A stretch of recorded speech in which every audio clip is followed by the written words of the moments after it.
오늘은 누가복음 11장 1절부터 13절까지의 말씀을 통해서 하나님의 말씀을 함께 나누도록 하겠습니다. 예수님의 제자들은 예수님께 기도를 가르쳐 달라고 요청했습니다. 1절 말씀을 보십시오. 예수께서 한 곳에서 기도하시고 마치심에 제자 중 하나가 여짜오되 주여 요한이 자기 제자들에게 기도를 가르친 것과 같이 우리에게도 가르쳐 주옵소서. 예수님께서 한 곳에서 기도를 마치시고 돌아오셨습니다. 제자들은 예수님께 요한의 제자들이 그들에게 기도를 가르쳐 주었던 것처럼 자신들에게도 기도를 가르쳐 달라고 부탁했습니다. 당시의 랍비들은 자신의 제자들에게 기도를 가르쳤습니다. 신앙생활에 있어서 아주 중요한 요소가 바로 기도죠. 그래서 우리는 어떤 기도가 올바른 기도고 우리가 어떻게 기도해야 할 것인지를 배워야 합니다. 그래야 우리가 성숙한 기도자로 또 좋은 신앙인으로 살아갈 수가 있죠. 예수님께서는 제자들에게 이렇게 기도하라고 가르쳐 주셨습니다. 2절 말씀 보십시오. 예수께서 이르시되 너희는 기도할 때에 이렇게 하라. 아버지여 이름이 거룩히 여김을 받으시오며 나라가 임하시오며. 예수님께서 제자들에게 가르쳐 주신 기도의 첫 번째 교훈은 하나님을 위해서 먼저 기도하라는 것이었습니다. 예수님께서는 하나님의 나라와 이름을 위해서 기도할 것을 말씀하셨습니다.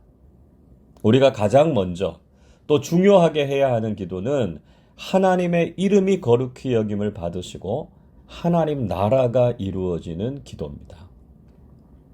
흔히 많은 그리스도인들이 기도할 때 자신의 소원이나 바람만 내놓을 때가 많습니다. 그러나 예수님께서는 기도의 우선순위가 바로 하나님을 위한 기도여야 함을 강조하셨습니다. 우리가 늘 기도할 때 하나님의 이름과 나라, 하나님의 영광과 뜻을 먼저 구하는 기도자들이 되실 수 있기를 바랍니다. 이어서 예수님께서는 우리 자신을 위한 기도를 가르쳐 주셨습니다. 3절 이렇게 말씀하지요. 우리에게 날마다 일용할 양식을 주시옵고. 예수님께서는 우리에게 일용할 양식을 구하라고 말씀하셨습니다.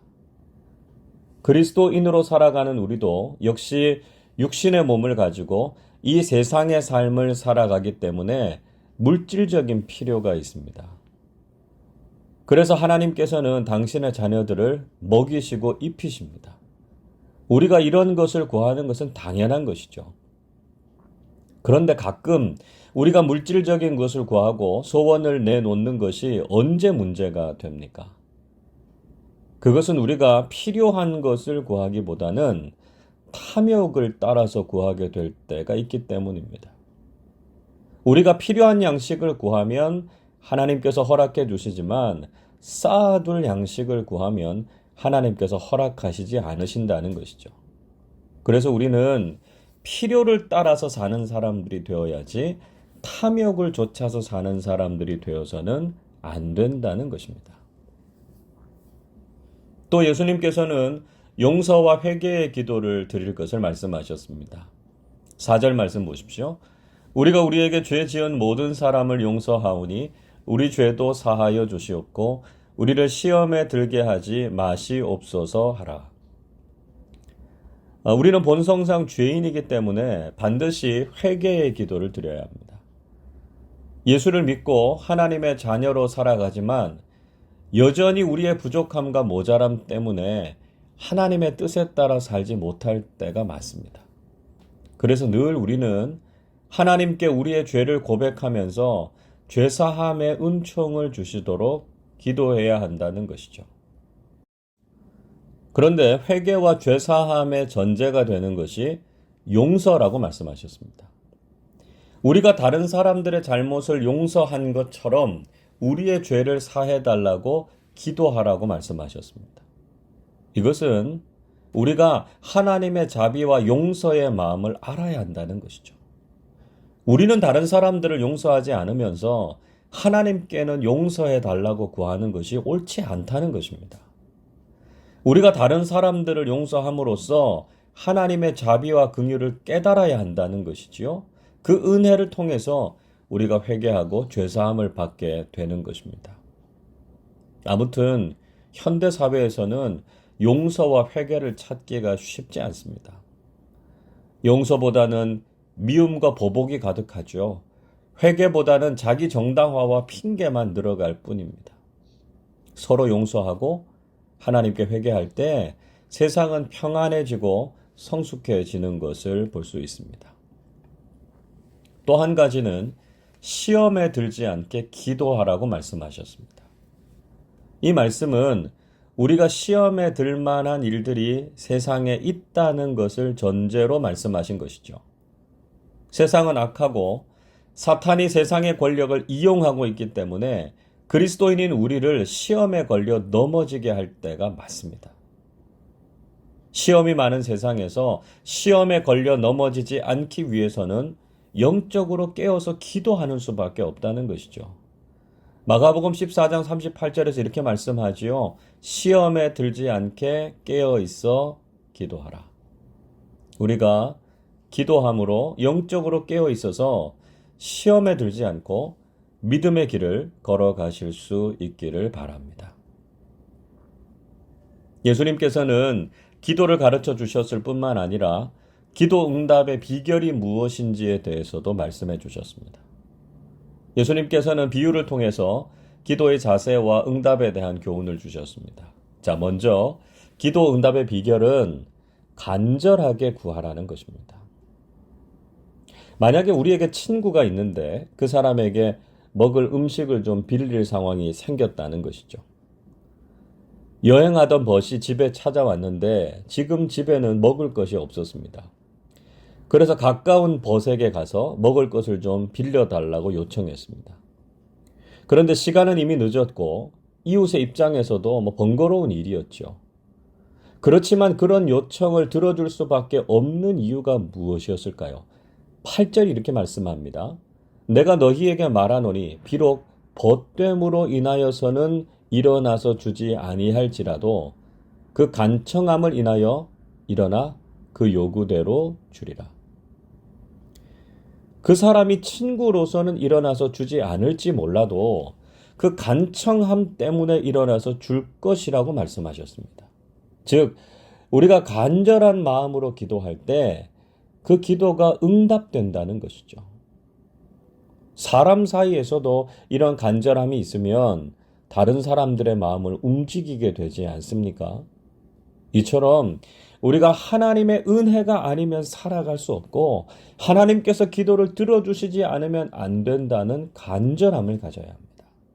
간절한 기도에 응답해 주시는 하나님의 은혜를 경험하실 수 있기를 바랍니다. 둘째는 응답에 대한 확신을 가지라는 것입니다. 9절 보십시오. 내가 또 너희에게 이르노니 구하라 그러면 너희에게 주실 것이요 찾으라 그러면 찾아낼 것이요 문을 두드리라 그러면 너희에게 열릴 것이니. 예수님께서는 구하면 주실 것이고 찾으면 찾아낼 것이며 문을 두드리면 열릴 것이라고 하셨습니다. 10절도 보시죠. 구하는 이마다 받을 것이요 찾는 이는 찾아낼 것이요 두드리는 이에게는 열릴 것이니라. 예수님께서는 한 번 더 반복해서 말씀하셨습니다. 이 말씀은 우리의 기도가 반드시 응답될 것임을 믿으라는 것입니다. 가끔 기도하면서도 응답에 대한 확신 없이 기도하는 사람들이 있습니다. 하나님께서 정말 내 기도를 들어주실까 하는 의심이 기도 응답을 가로막는 장애물이 된다는 것을 기억하시기를 바랍니다.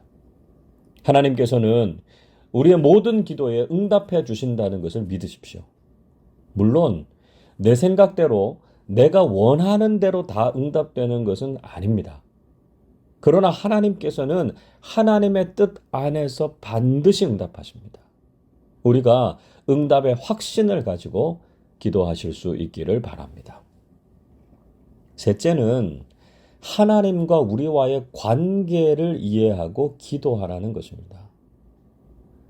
예수님께서 기도에 대한 교훈을 말씀하시면서 아버지와 아들의 관계를 예로 들어서 설명하셨습니다. 아들이 아버지에게 생선을 달라고 하는데 뱀을 주거나 알을 달라고 하는데 전갈을 주는 사람은 없다는 것입니다.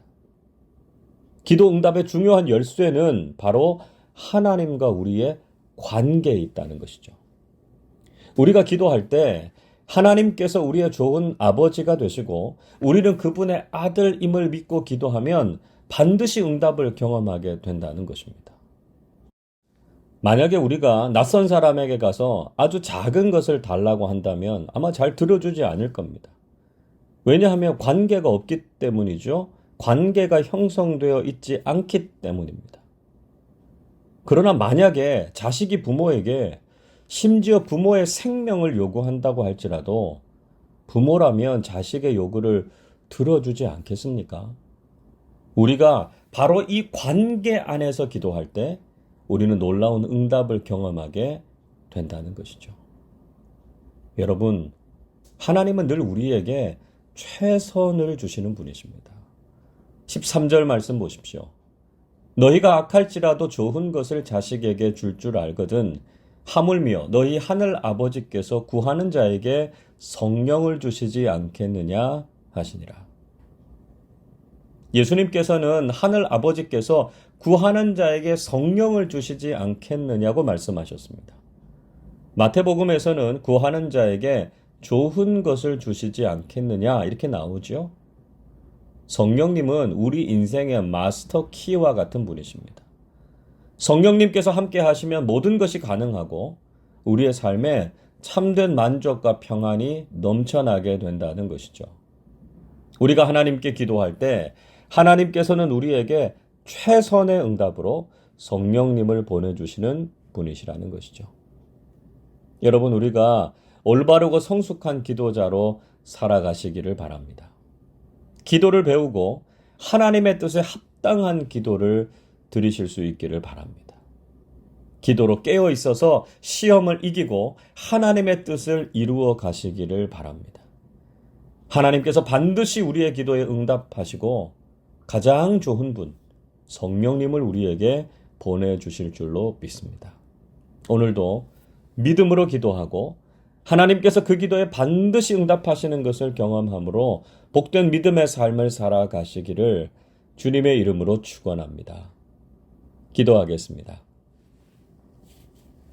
우리의 모든 형편과 상황을 살피시고 우리의 모든 간구와 신음소리까지도 들으시고 응답하시는 하나님의 사랑과 은혜에 감사를 드립니다.